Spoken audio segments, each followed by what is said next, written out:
Nirmala Kenyam kanas diatin kon tin lenka roashni kanur online TV. Biakamal nirmala Kenyam.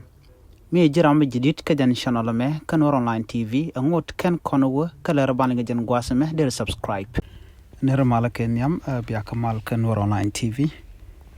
Kajan gwasame kan kono niam kanur online TV ki kaler banalinga deje jogono jin ku subscribe ki twan subscription. Ko blaran kono ba non ka kanur online TV bikan shamala shukaje shuja paro jino jin bi notification bell bi jatwan ba ngwasa me ler bana ling inshallah da no teke gun mete ka runde jandang de gudun wan inshallah kolia jan chaje na ka turbil menang building shew ka manga 10 waka rup kono county ka unity state ka chang long me pai to ajaro je inshallah ra kwar wach do mai dakai cuerpo ne telet ka kui jal re doben dit ka unity state chu right radio tamazo ka chang long me pai to kono ara me chilu luak torbiel ka chwaje yorpin torbiel me on e be wopin ko bejen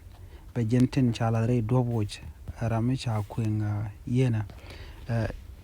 jikul ala gwasa me ara me ara me shi ala ko chere ka talk torbiel an gwasa me chaben pinka torbiel shuriya ga mo shujak janu woje jante chala da dob no shuriya ga mo shoto kana ma to ga me shingwani tinte ka bom dup kam manga tin kan rup kon ga ka jen ala dob chaje ga ka jente di ta kan wanta to karamin chili shopping ko be jen woch ka shwe shet kami che jak nen ka shwering pin turbiele te shije yorpin sholar kajan gwasa ma shoji tok barare doar ka shuka wut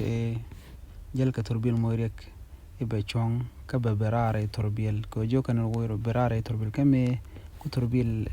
jaka jen ka korga me chaja moyrek jijak ni ka shu turbil mo ramen logge moj ka bot la wud danan cha na ga turbil jen chero de to tar turbil shu wud danan geryo ay chayu buk nidin kontin yoga no jeni ngwasamo cho terbil cho ger kan ngwasamo cho ramadan la tok de cho rej no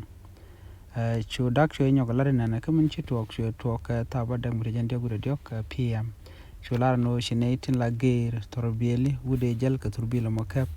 ka cho turbila mo cho janang ka mukta police ni ka binti ko bajo gwij gwasame la wude me jen ko chicken ne tin konen cha dop chaje jek chaje gak chicken jek shi ramdan jele kel la twakde shu jena lo we jen we ko we da dop nan cha gak an gwasamo shu ne kon tin gak pin shu ben ka shu kan gor bon budom ken shu mo shu ro shu tota turbiel diden danan te bel reide ngwasamo shu karamadan la ger kan shu bok lo gor kan ona kana mi kan de gor gunna kana mo jogo je jen shu turbil shu lelo ngoje je kana ngaj bon te ramte pin turbil gwasmi ko kana ramdan jile kel kana janen shu ramo shu rej janta danen liu ka ja gor no jin bi nyana sun ko ken tangwasni restaurant tanken beke ana biya ta kamal bye bye